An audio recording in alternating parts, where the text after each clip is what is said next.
તો નમસ્કાર પશુપાલક મિત્રો, આજના વિડીયોની અંદર તમને બહુ પણ મજા આવશે।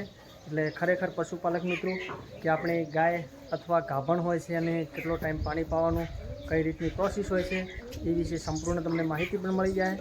એટલે પશુપાલક મિત્રો ખાસ પૂરો વિડીયો જોજો। નમસ્કાર પશુપાલક મિત્રો અને ખેડૂત મિત્રો, આજના નવા જ વિડીયોની અંદર તમારા બધાનું સ્વાગત છે।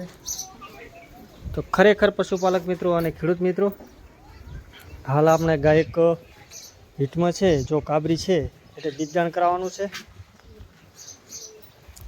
અને ખરેખર પશુપાલક મિત્રો વિડીયોની અંદર તમને પણ મજા આવશે, વિડીયો કન્ટિન્યુ જોજો। અને અમારો વિડીયો ગમે તો એક લાઇક કરવાનું ન ભૂલતા, અને ચેનલ ઉપર તમે નવા છો તો ચેનલને સબસ્ક્રાઈબ કરવાનું ન ભૂલતા। તો પશુપાલક મિત્રો એ ગાયને આપણે બીજદાણ કરાવવાનું છે। અને જો વાહ સામે ખૂણે છે કાબરી અને આ બાજુ કાબરી ઊભી છે, વચ્ચે જે કાળીયું છે વચ્ચે ઊભી છે। અને ખાસ પશુપાલક મિત્રો શું છે કે અત્યારે ગરમીની સિઝન છે, એટલે હાલની તારીખની અંદર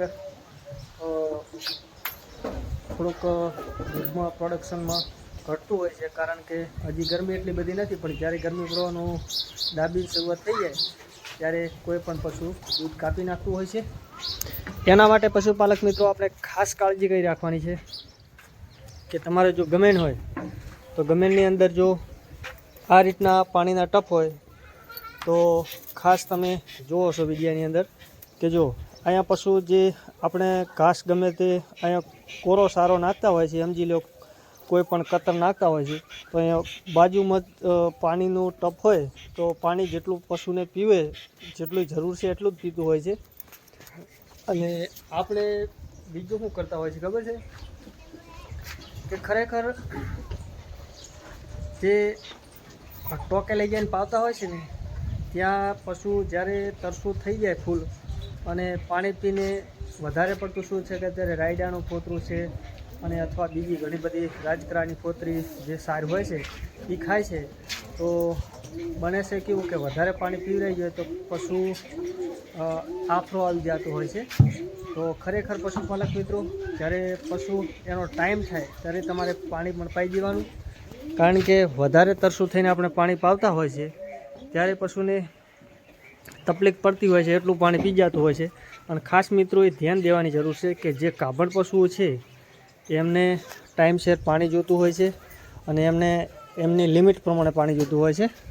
તો તમારે પણ જો ટપની આવી સેફટી ટપની ન હોય તો તમારે બીજી વસ્તુ શું કરવાની છે કે એને દિવસના ઉનાળાની અંદર 3 વખત, ગરમીની અંદર 3 વખત ગાયું અથવા ભેંસું જે પણ તમારી હાલ ગાભણમાં હોય એને તમારે પાળતું રહેવાનું, કારણ કે અમને જરૂર છે એટલું પાણી પીતી રહે તો પણ પશુ એના શરીરમાં પણ સારું રહેશે। અને બિલકુલ અત્યારે ખોરાક પણ પશુપાલક મિત્રો બિલકુલ ઓછો લેતું હોય છે, એટલે વધારે પડતું પશુ પાણી અત્યારે ઉનાળાની સિઝનની અંદર પીતું હોય છે।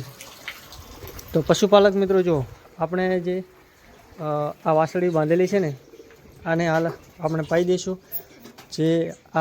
જે મોટી ગાય ઊભી છે આપણે બાયણે લઈ લઈશું અને એની અંદર બાંધી દઈશું, એટલે અંદરથી સાર ખાઈ લેશે અને એમને જેટલી જરૂર હશે એટલું પાણી પી લેશે।